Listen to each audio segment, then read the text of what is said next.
Good evening, everybody. I'm Lou Simoji with blueandgold.com. I'm joined by Andrea Owens and Douglas Farmer after Notre Dame's 31-28 defeat on Senior Day in Notre Dame Stadium.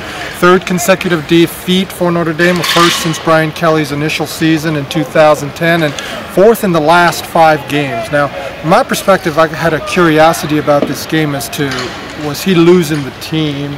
And I was thinking that in the first quarter because there was one play after another that was just going wrong. Put it together in the second half. They came out fired up, scored back-to-back touchdowns, retook the lead, but just a little bit less, again, as far as being able to finish at the game. Guys, your impressions?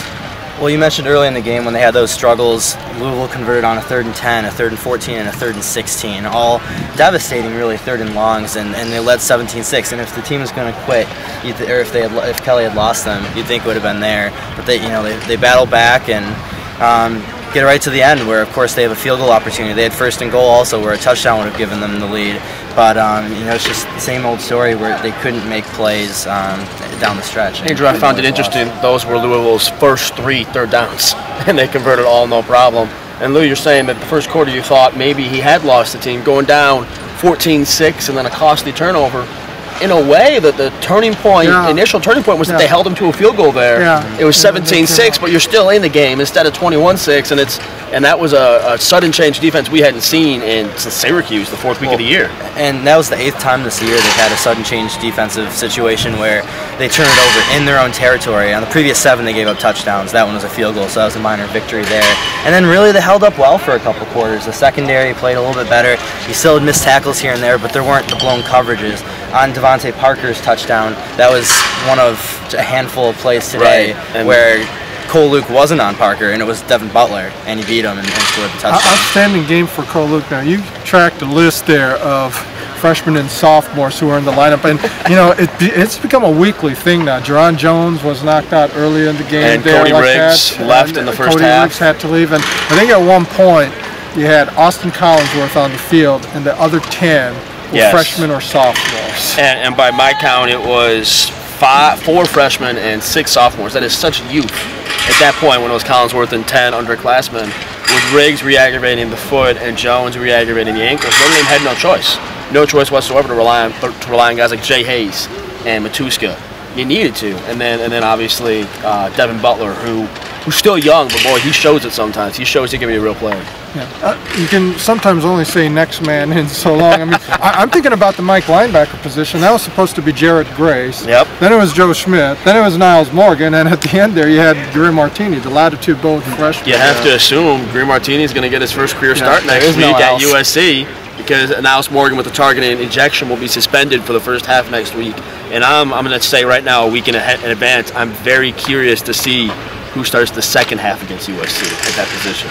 Well, I think the first half might just determine that. Right. And that's such a pivotal spot. Today, Notre Dame gave up 229 rushing yards on 50 carries. Louisville just kept going at it because they could.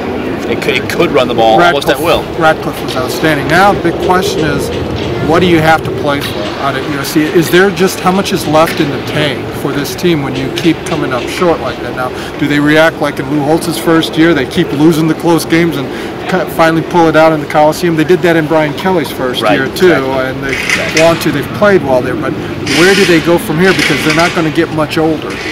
Austin Collinsworth was essentially asked that after the game. He said, if you can't focus and get up for USC, I don't know why you came here.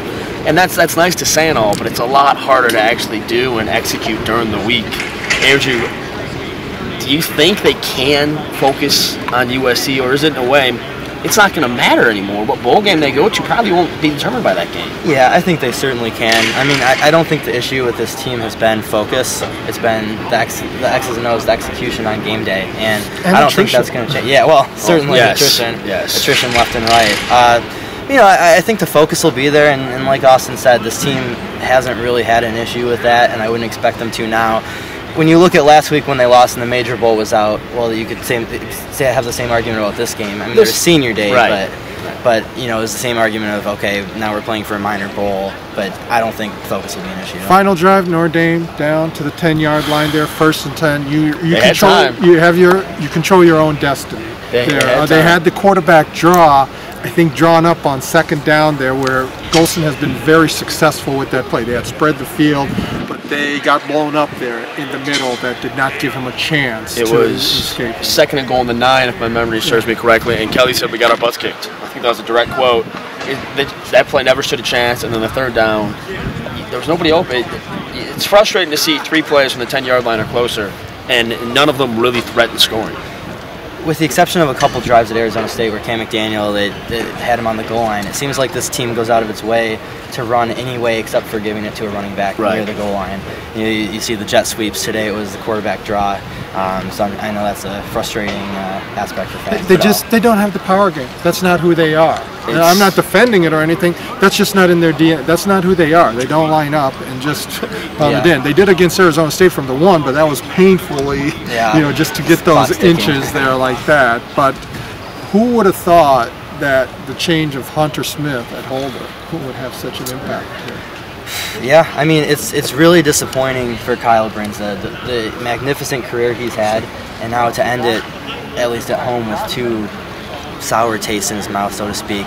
It's just a very good kicker, and there's probably an issue of it getting into his head here the last couple of weeks, and you really feel for him because he is a good guy and he's had a great career. At first, Brian Kelly tried to hedge kicker holds, and then he more and more indicated he was faulting the hold for the end of the game miss, not the kick. And he said he hadn't gotten he tried to hedge. Brinza had mentioned that it wasn't held that great. Reminds me of John Carney's senior year here. That was Holtz's first year there. They missed field goals there against Michigan and Pittsburgh at home in losses there, and he turned out to have a pretty darn good career in the NFL like that. So I think Kyle will be okay in there.